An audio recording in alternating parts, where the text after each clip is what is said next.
Happy Monday, everyone. I want to acknowledge you for being here. If someone shared this video with you or you don't know who I am, my name is Susan Sly, and I am a productivity and balance living expert. And if you think balance doesn't exist, I totally understand. I know a lot of people who feel that way. My philosophy is this: balance isn't a destination, it's something that happens in moments, and every week my objective is to provide you with strategies to help you have more of those moments. So today we're going to be talking about how to get more stuff done on less time. And one of my friends said to me recently, she's like, everyone asks me, how do you get so much stuff done? And I'm going to take you behind the curtain, some insider hacks of how I do that. 5 kids ranging in age from 8 to 24, running 3 companies, being a wife, being, volunteering at school, getting the workouts in, all of it. So that's what we're going to talk about today.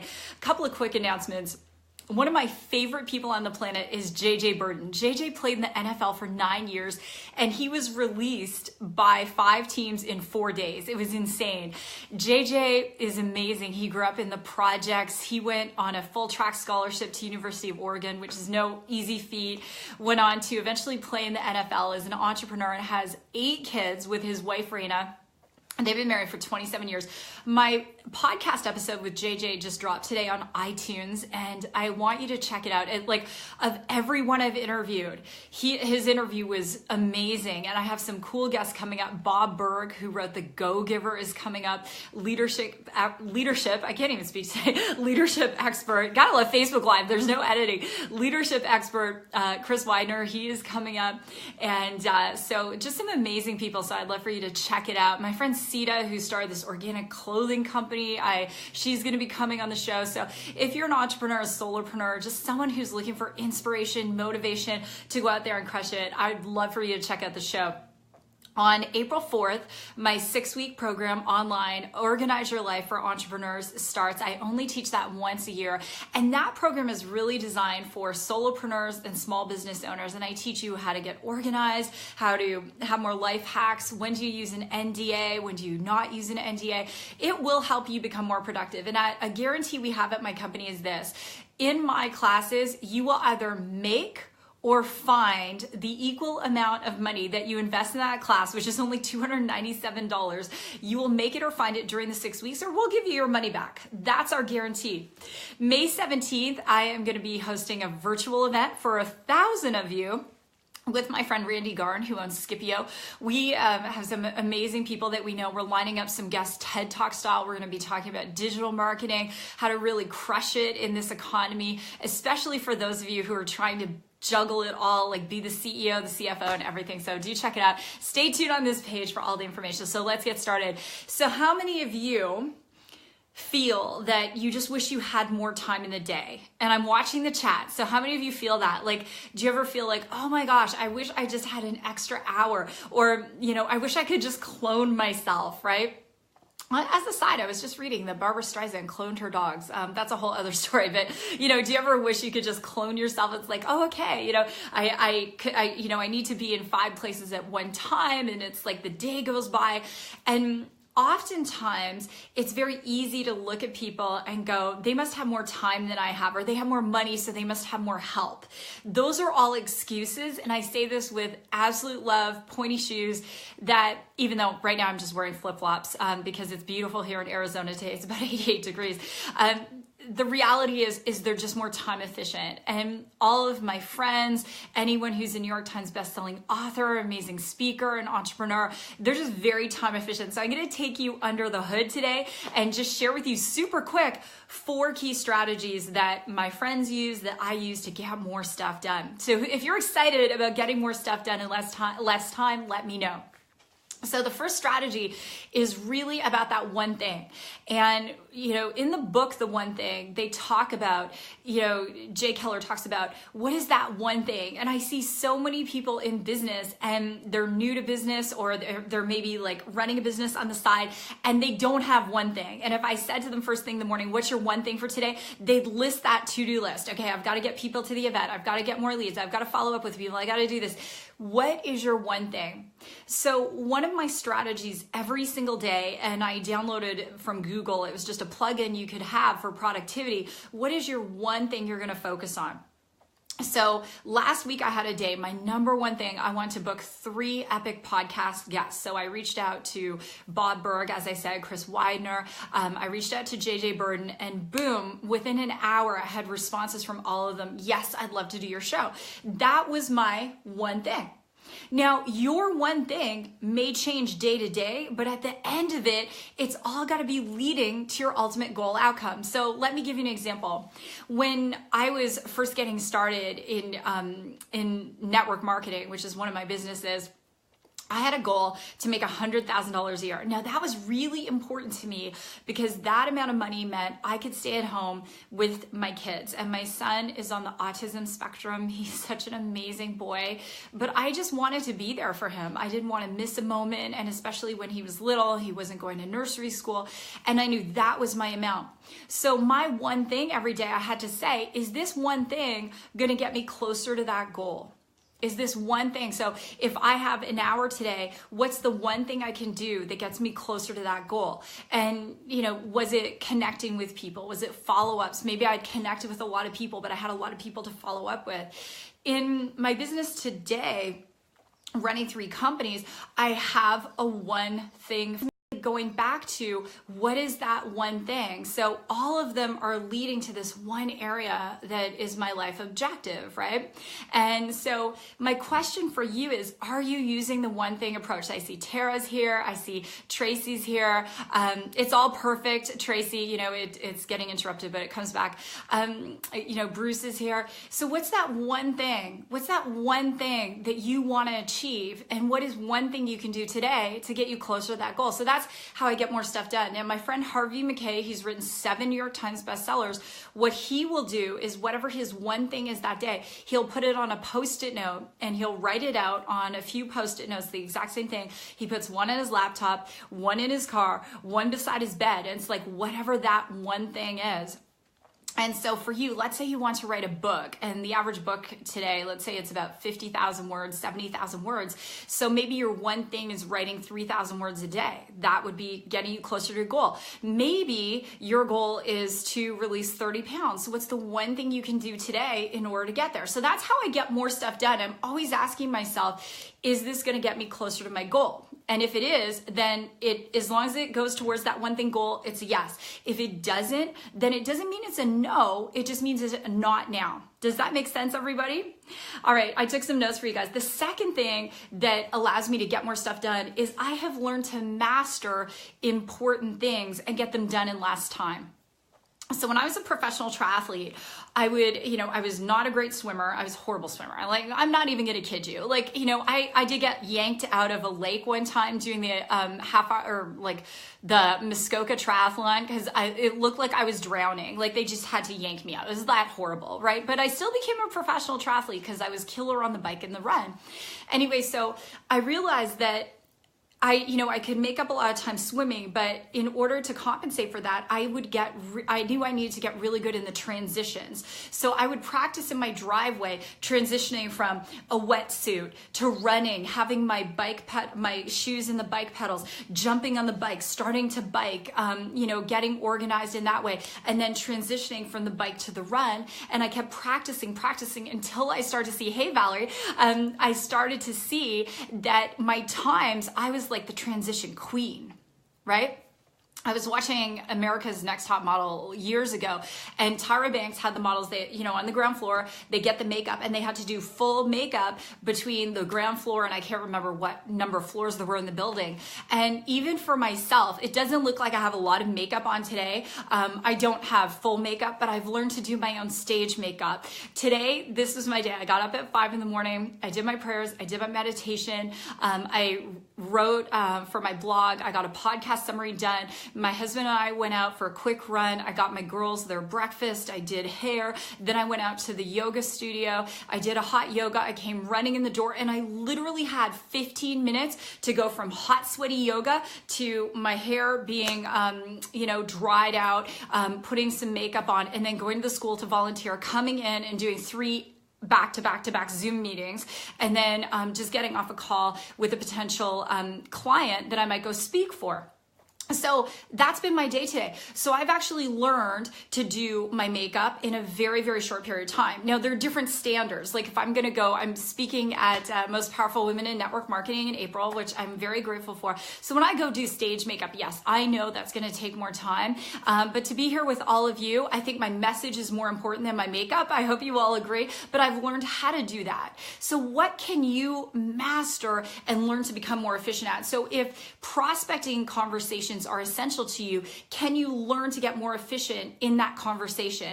If follow-ups are very essential, which they are in business, can you become more efficient there? Where can you become more efficient? Where can you use technology to automate parts of your business? And my company, Agency 8, we help you do that. We help you do the business automation. So that's been one of my strategies, is that efficiency, and also setting boundaries. So let's say beautiful Patty Grace, who I see her, let's say we're having a conversation and she's important to me.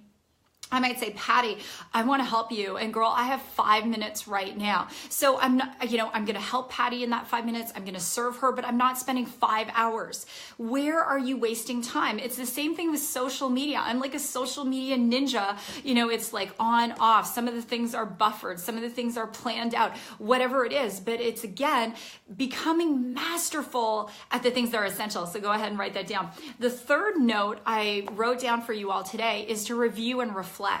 So sometimes we're going along and we're thinking we're productive, but what we're doing isn't actually yielding the result that we want.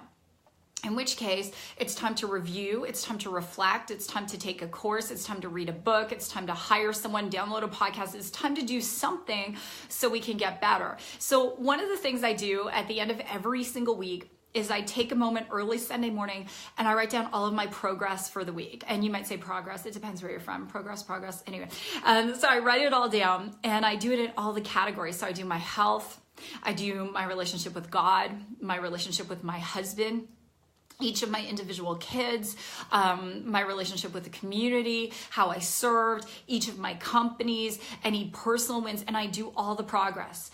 And then I ask myself this question, is there any way I could have improved? And for me, it ultimately, I'm not gonna lie, I'll just throw it right out there. It comes down to, I could have slept more, I could have drank more water. There are different things. I just finished, I watched this show on Netflix, and oh my gosh, I have to tell you guys, like I'm glad it's over because I just needed it to be complete. I'm one of those people who, if I start something, I got to finish it, even if it's Netflix. And so that was that. And I thought, you know what, that show was great. And I was really good about getting to bed on time. But there were a few nights where I stayed up later, and the next day I was slogging it and I wasn't serving at that level. So review and reflect. And do it from a place where you're not being self-critical, but where you're being objective. How can I improve? How can I be better? How can I shorten my time? How can I be more organized? And the bigger the questions we ask ourselves, the better the results. I'm going to say that again. The bigger the questions we ask ourselves, the better the results.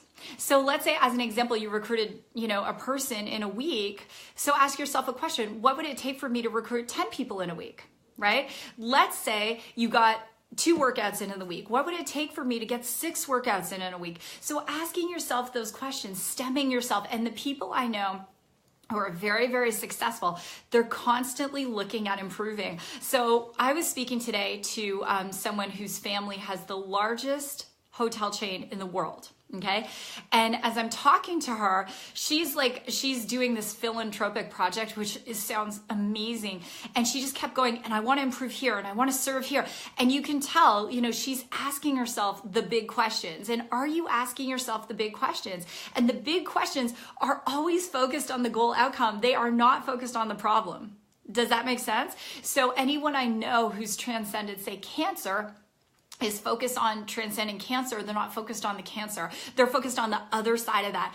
So many people ask me, Susan, did you take the drugs for multiple sclerosis? No, I did not, because I wasn't focused on what is the best drug for me. That was a lame question. What I was focused on, and chacun son goût. If you have MS and you want to take the medication, I'm not judging you. I just don't judge.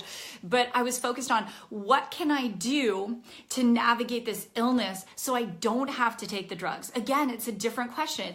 If someone is making more money than you, they're healthier than you, they have a better marriage than you, they're just asking themselves different questions. Even for myself and Chris, and I tell you guys everything, whatever. So Chris and I have been together for 18 years. We've known each other since 1983 or something, like long time. May 84, I don't know, it's a long time. Anyway, and so, we've had our ups and downs, and we've even had fights, okay? And one of the things I kept saying is, how can I have a kingdom marriage? Now, a kingdom marriage, by definition, it doesn't matter if you're Buddhist, Jewish, Christian, whatever, I'm Christian, but a kingdom marriage is this marriage they talk about in a biblical sense, meaning like there's mutual respect and mutual love and service, and you want each other to grow and to win. And I kept asking myself that question. And it wasn't happening, but I kept asking the question anyway, and I'd be journaling, I'd be on airplanes, how can I have a kingdom marriage? And my friends who had like great marriages and been together for a long time, I kept interviewing them. That's the other secret. I said to JJ Burden, you can hear in the podcast, how do you stay married for 27 years? You end up adopting 5 of your nieces and nephews. You have your own 3 biological kids. How do you guys keep it together? How do you keep it strong? Chris and I were at a marriage conference last week. The founding pastors of our church have been together 50 years. How do you do it? What's the secret? Because I had set that intention and asking those bigger questions. The review and reflect, and hopefully that makes sense. So instead of telling yourself a story about why someone's successful, keep asking, keep interviewing. Instead of telling yourself a story about why you can't lose the 30 pounds, stop talking to people who are 30 pounds overweight. Start talking to people who've done it. I used to be 200 pounds. Start asking people, saying, how did you do it? How did you do it? Be curious. Be more curious than you are critical. Okay. And the 4th note I wrote is that we want to divorce anything that is out of alignment with what we say we want. And that one's been a tough one for me. At 45 years old, it would be very easy. I built my businesses, and it'd be very easy for me to be complacent, but I still have some bigger goals, and I want to serve in such a big way. Like, the vision is massive, and it goes in phases. At some point I want to have trauma centers that liberate kids from child trafficking. There's so many things I want to do to serve. And I've had glimpses of that in my life. And to serve at the level I want to serve, it requires a massive amount of income, right? And so I have these visions for what I want. And if something isn't in alignment with what I say I want and what I've confessed that I want, and that's between me and God, then the answer is no. And again, it's not for no forever, it's just no for now. And if you've ever read my book, Organize Your Life, I have a whole chapter on the art of saying no. I think we have a lot of books on just say yes, and say yes to the dress, and say yes, say yes. However, I think a lot of people are out of balance right now because they're not saying no. And they're yesaholics. And at some point, you will have to say no. This spring, as an example, last fall, I coached my son's cross-country team, and many of the boys are either Asperger's or Tourette's, or they have learning challenges, and they can be very hyper. And it was like herding cats a lot of days. And then they said, hey, will you come back and help coach track and field? And right now, we have a lot of things going on in our life. And as tempted as I was to say, yes, I can do that, and between track meets and stuff, 10 to 12 hours a week, I just couldn't. There was no physical way. And so I said, you know what, here's what I can do. I can volunteer 2 hours a week because I want to serve, but I can't be there at this time for that amount of time. And I love you guys. Let me know what I can do to support on the back end. Can I help you write workouts? Can I help you with parent support? But I just can't physically be there. And because although it's important, it's not in alignment with what the priorities are right now. So if you want to get more stuff done, you can't be all over the map focused on things that aren't going to get you to where you want to be. Hopefully that makes sense. And so the other tip that I have for you is every day I look in my day planner because I'm very visual, and 70% almost of us are. And I look at my day planner and I'm like, is this the schedule of someone who is going to be at this place in her life in 5 years? And if it isn't, then it has to go. And I know for some of you, you want to serve and you're very altruistic, but you are saying yes to the wrong things. You're saying yes to the wrong people, the toxic people who are filling your head with nonsense and negativity. And believe me, if someone is complaining to you about someone else, they're complaining about you to that same person. That's been my experience. So do you need to divorce yourself from activities, certain activities? Do you need to, including gossip and judgment?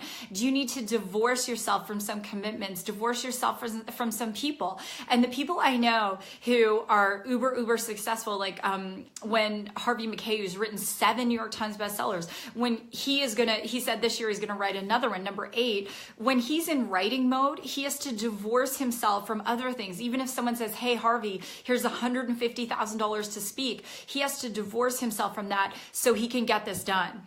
Valerie, let's say Valerie says, you know what, in my business, I want to make 6 figures. Well, she needs to divorce herself from anything that is not in alignment with that. And so I've seen people become very distracted, and they say they want one thing, but their actions show another. And the reality is our focus is very limited. And you cannot physically, be doing this and be doing this and be doing this and be doing this. And even with my companies, it may look like they're all different, but they actually are all very similar. So I can replicate things that I do in one company and other companies because I've set up ways to duplicate, if that makes sense.